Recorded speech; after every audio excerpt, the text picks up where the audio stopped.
এই সোহানা, অনেক বড় একটা খুশি সংবাদ আছে আজকে। কি? আমি মসজিদের ছাদ ঢালাইয়ের জন্য অবশেষে 5 লাখ টাকা দিতে পারছি। আলহামদুলিল্লাহ, অনেক দিনের মনের আশা আল্লাহ তোমার হ্যাঁ। পূরণ করছে।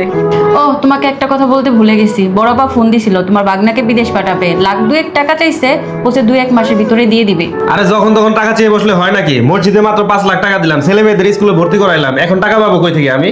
হ্যাঁ, আপাকে বলছি তোমার কাছে টাকা নাও থাকতে পারে। আপা বলছে যদি তোমার কাছে টাকা না থাকে তাহলে আপার বাগের জমি কিছুটা বিক্রি করে টাকা দিতে বলছে।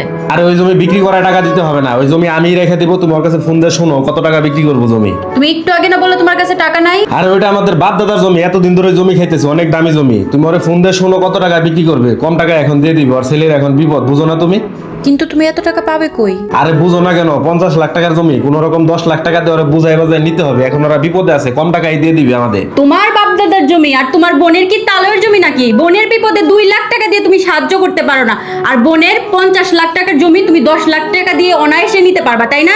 একটা কথা মনে রাখবা, যে ভাইরা বোনের সম্পত্তির ভাগ মেরে খায়, বোনকে ঠকায়, তারা কখনো জান্নাতে যেতে পারবে না। তুমি কি মনে করছো মসজিদের ছাদ ঢালাই দিয়ে তুমি জান্নাতে যেতে পারবা? তোমাদের দুজকেই যেতে হবে। যারা বোনের হক মেরে খায় তারা দুজকেই যায়। যেসব ভাইরা বাবার সম্পত্তির থেকে বোনদের ঠকান এবং বঞ্চিত করেন, একটা কথা মনে রাখবেন, ওপরওয়ালা সকল হিসাব নিকাশ নিয়ে বসে আছেন। এটা ভাববেন না পুণ্যের কাজ করলেই আপনারা পার পেয়ে যাবেন।